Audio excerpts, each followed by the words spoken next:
بیدار ہے نا آپ لوگ؟ شیعہ سنی اختلاف، جب محرم کا مہینہ آتا ہے تو وہاں پر اگر کوئی شخص حضرت حسین رضی اللہ تعالی عنہ کی تعریف اور ان کے پل باندھتا ہے، اور دوسری طرف جو معاملہ تھا جس سے یعنی یزید اور پھر اس کے جو متبعین تھے اس کو اتنا برا بھلا کہنے لگ جاتے ہیں کہ یوں سمجھ میں آتا ہے کہ بس اس کے علاوہ اور دین ہے ہی نہیں۔ کچھ لوگ ایسے ہیں کہ جو حضرت حسین رضی اللہ تعالی عنہ کی شہادت کو مال دولت کے حصول کے لیے اکٹھا کرنے کے لیے یہ الزام لگاتے ہیں۔ اب ظاہر سی بات ہے کہ یہ ان بیلنس، یہ بیلنس میں نہیں ہے۔ اسی لیے حضرت امام حسین رضی اللہ تعالی عنہ، حضرت امام ہم اس لیے کہتے ہیں کہ پیشوا ہے، اور امام جو لوگ ان کو امام حسین علیہ السلام کہتے ہیں ان کا مزاج اور ان کا عقیدہ کچھ اور ہے۔ وہ یہ کہہ کر کے نعوذ باللہ حضور صلی اللہ علیہ وسلم سے بھی درجہ آگے لے جاتے ہیں، یعنی امامت کا درجہ وہ نبوت سے بڑھا ہوا بتاتے ہیں۔ انہی باتوں کو ہم انشاءاللہ تفصیل سے اور دلائل کے ساتھ بتلائیں گے۔ تو آپ دیکھیں کہ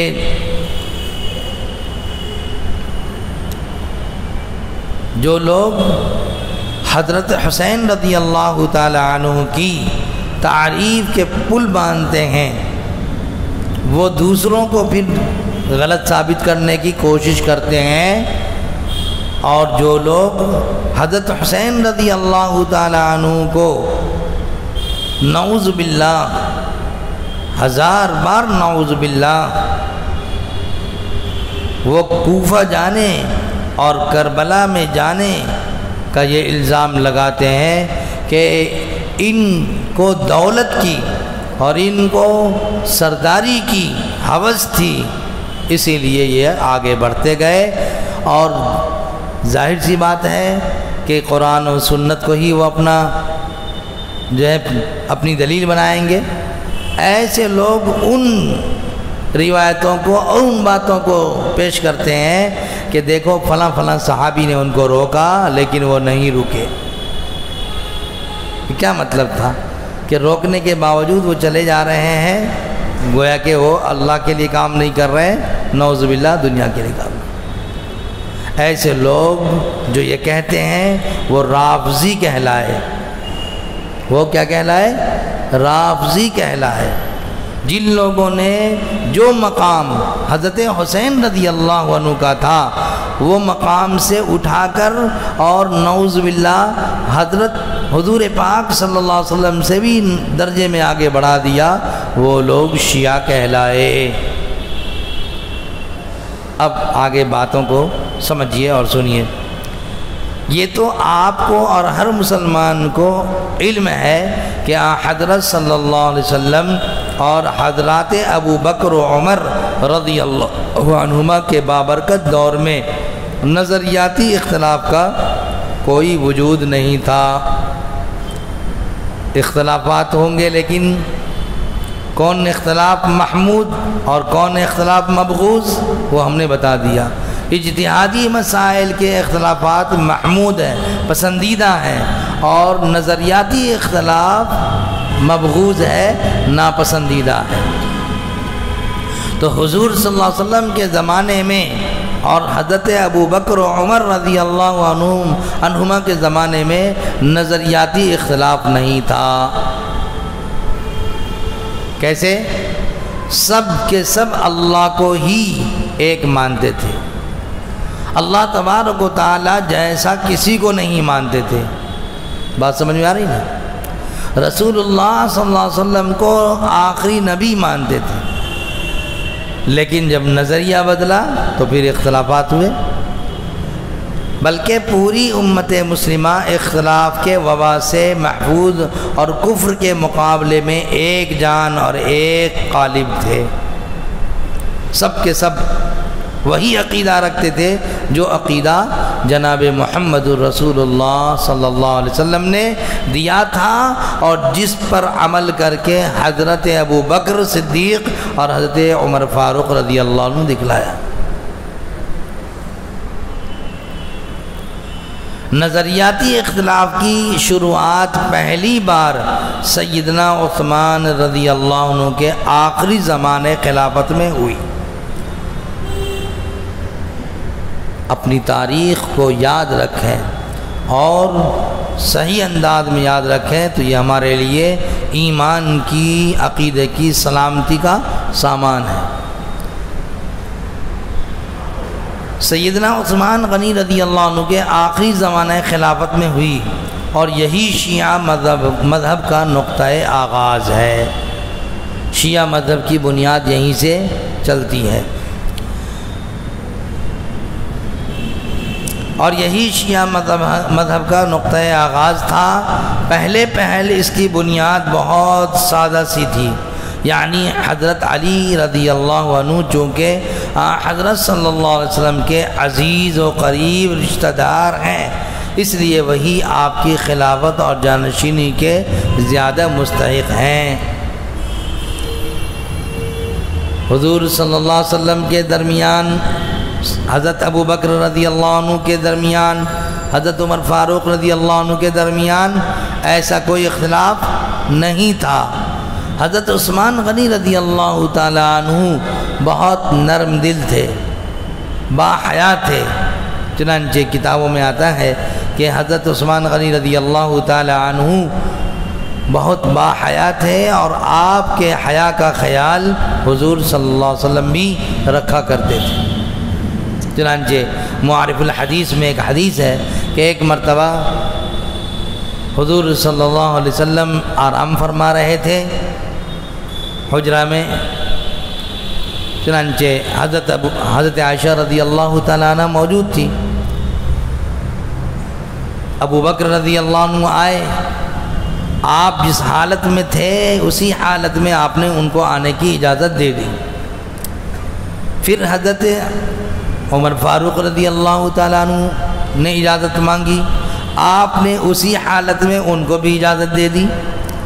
لیکن جب حضرت عثمان غنی رضی اللہ عنہ تشریف لانے کے لیے انہوں نے اجازت چاہی، تو آپ جس انداز میں تھے آپ اٹھ کر بیٹھ گئے، اور کپڑے جو آپ کے بے ہنگم طریقے تھے، یعنی کہ صحیح طریقے سے نہ تھے، آپ نے اس کو صحیح طریقے پہ کر لیا۔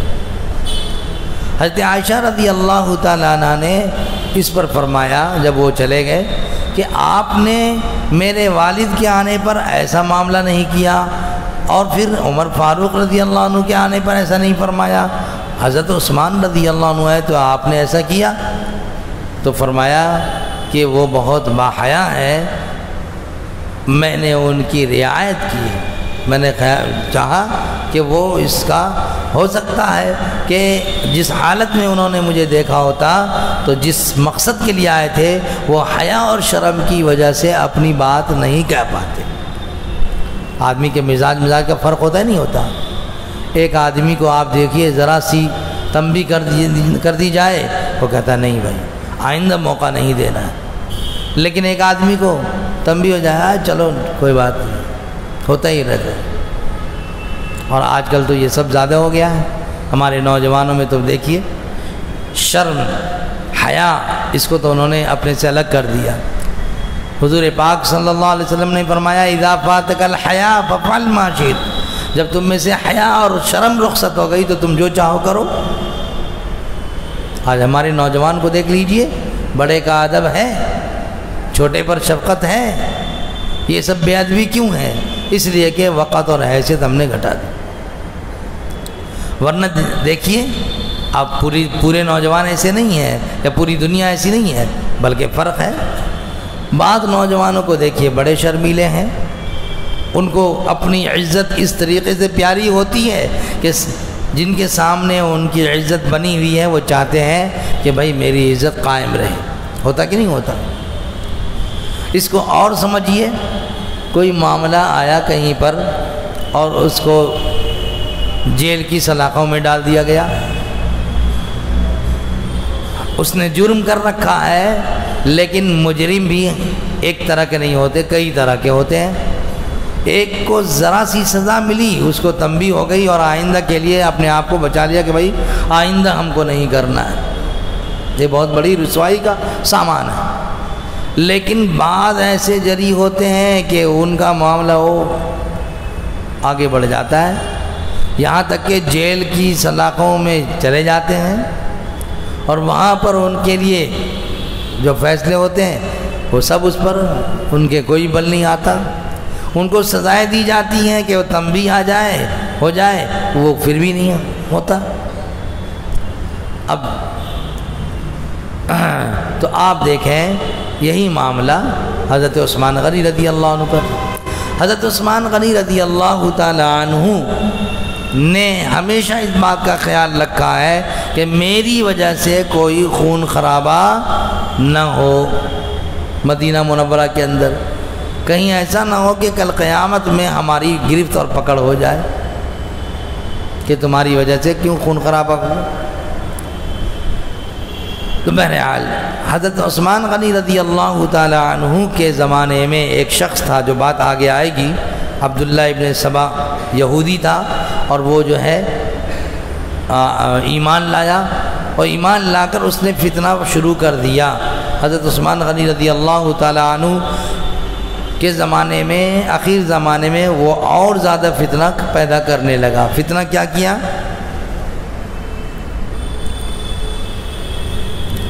یہ تو سبھی جانتے ہیں کہ حضرت علی رضی اللہ عنہ حضرت صلی اللہ علیہ وسلم کے عزیز و قریب ہیں.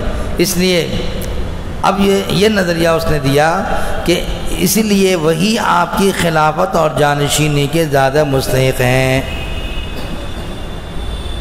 یہ نظریہ عبداللہ ابن سبا نے بنایا اور اس کو سامنے لوگوں کے پیش کیا کہ دیکھو حضرت علی رضی اللہ عنہ حضور صلی اللہ علیہ وسلم کے کیا ہیں؟ چچا زاد بھائی ہیں، داماد رسول ہیں، اور سب سے پہلے بچوں میں ایمان لانے والے ہیں. اس قربت کی بنیاد پر خلافت کے سب سے زیادہ مستحق کون تھے؟ اب حضرت علی رضی اللہ عنہ. اب بات تو بہت سادہ سی ہے، لیکن اس کے پیچھے کیا زہر ہے کہ گویا کہ حضرت ابوبکر صدیق رضی اللہ عنہ جو پہلے خلیفہ مسلمانوں کے بنے ہیں، یا ان کے بعد حضرت عمر رضی اللہ عنہ بنے ہیں، انہوں نے حضرت علی رضی اللہ عنہ کا حق مار لیا. یہ نظریہ بظاہر سادہ اور خوشنما ہونے کے باوجود اسلام کی دعوت اور حضرت صلی اللہ علیہ وسلم کے 23 سالہ تعلیم کے خلاف تھا، اس لیے کہ اسلام نے نسلی امتیاز اور خاندانی غرور کے سارے بتوں کو پاش کر کے عزت و شرافت اور سیادت و بزرگی کا مدار تقوی پر رکھا. متقی جو پرہیزگار ہوگا وہی اس کا حقدار ہوگا. بھئی امامت کے لیے چاہے امامت صغرا ہو یا امامت کبرا ہو، امامت صغرا سے مراد مسجد کی امامت، نماز پڑھانے کی ذمہ داری، یہ ہوئی چھوٹی امامت. اور بڑی امامت قائد جو قیادت کرنے والے ہوں. اور اسی لیے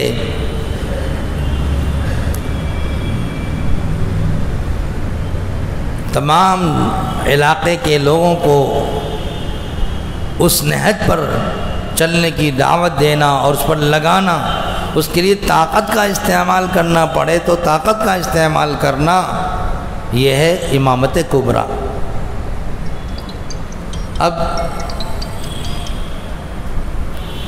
اب آپ دیکھیں کہ کوئی شخص کہے کہ میں امام ہوں تو پھر میرا بیٹا ہی امام بنے، یہ ہوا نسلی اور یہ ہوا خاندانی معاملے کو دینا، حالانکہ شریعت اسے روکتی ہے۔ جو شخص جس چیز کا مستحق ہوگا اسی کو دیا جائے۔ مان لیجئے کہ ایک شخص متقی پرہیزگار ہے لیکن اس کی اولاد متقی پرہیزگار نہیں ہے، تو یہ خاندانی چیز تو نہیں ہے کہ بھائی وہ اس کو بنا دیا جائے گا، ولی عہد بنا دیا جائے گا۔ اس کا مستحق جو ہوگا اسی کو آگے بڑھایا جائے گا۔ تو اب اسلام میں یا حضور پاک صلی اللہ علیہ وسلم نے جو 23 سال آپ نے ان باتوں کو سمجھایا بتلایا، اس کے خلاف یہ عقیدہ ہے یا نہیں ہے؟ جن لوگوں نے یہ عقیدہ پیش کیا کہ حضور کے داماد حضرت علی، حضور کے چچا زاد بھائی حضرت علی، اور حضور صلی اللہ علیہ وسلم نے ان کو اپنا وصی قرار دیا، اسی لیے خلافت کے زیادہ حقدار کون ہیں؟ ابو بکر و عمر کے مقابلے میں حضرت علی۔ تو یہ جو عقیدہ دیا، یہ جو نظریہ دیا، یہ تو شروع میں سادہ ہے، لیکن آگے کس طریقے سے معاملہ ہوا وہ سنیں۔ یہ نظریہ بظاہر سادہ اور خوشنما ہونے کے باوجود اسلام کی دعوت اور حضرت صلی اللہ علیہ وسلم کی 23 سالہ تعلیم کے خلاف تھا، اس لیے کہ اسلام نے نسلی امتیاز اور خاندانی غرور کے سارے بتوں کو ٹکڑا ٹکڑا کر کے عزت و شرافت اور سیادت و بزرگی کا مدار تقوی پر رکھا۔ جو متقی ہوگا، جو پرہیزگار ہوگا، اب چاہے امام کا بیٹا ہی کیوں نہ ہو یا دوسرے لوگ کیوں نہ ہو، جو ان چیزوں کو کیا ہوگا وہی اس کا مستحق ہوگا، یہ مدار رکھا گیا۔ فرمایا آگے، اور تقوی کی صفت میں حضرت ابو بکر صدیق رضی اللہ عنہ چونکہ حضرات صحابہ کرام کی پوری جماعت میں سب سے فائق اور سب کے سردار تھے، ہے کہ نہیں؟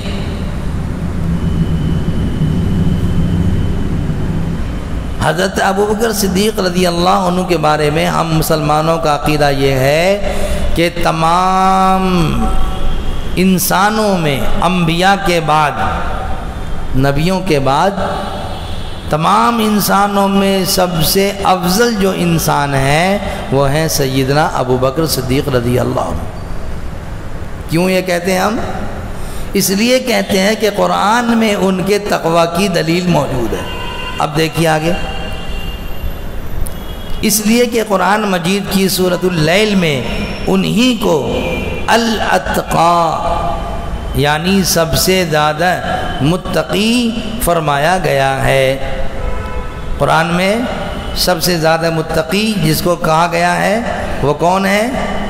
حضرت ابو بکر صدیق رضی اللہ تعالی عنہ۔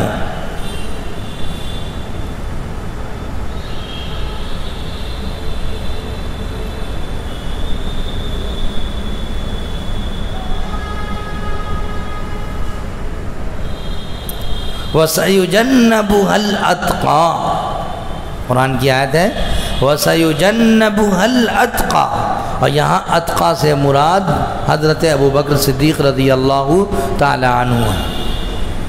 اور یہ کیوں ہے؟ اس لیے کہ حضور صلی اللہ علیہ وسلم نے خود آپ کو آگے بڑھایا ہے، اس لیے وہی حضرت صلی اللہ علیہ وسلم کی جانشینی کے سب سے زیادہ مستحق تھے۔ اب یہاں آپ دیکھیں کہ حضور پاک صلی اللہ علیہ وسلم بستر علالت پر ہیں، آپ بیمار ہیں، آپ کو اٹھنے کی طاقت نہیں ہے، اٹھ رہے ہیں پھر بے ہوشی کی کیفیت ہو جا رہی ہے، پھر بے ہوش ہو جا رہے ہیں۔ ایسے وقت میں جب ہوش آیا تو آپ نے پوچھا نماز ہو گئی؟ فرمایا نہیں، لوگ آپ کے انتظار میں ہیں۔ پھر آپ بے ہوش ہو گئے۔ پھر اس کے بعد ہوش آیا تو پوچھا کہ کیا نماز ہو گئی؟ فرمایا لوگ آپ کے انتظار میں۔ اس طریقے سے کئی مرتبہ ہوا، پھر آپ نے فرمایا حضرت عائشہ صدیقہ رضی اللہ تعالی عنہا کو کہ جن کے گود میں حضور کا سر تھا، فرمایا کہ ابو بکر کو کہو کہ وہ نماز پڑھائیں۔ اب آپ دیکھیں اپنی جگہ پر کون کس کو منتخب کر رہے ہیں؟ حضرت ابوبکر صدیق رضی اللہ تعالیٰ عنہ۔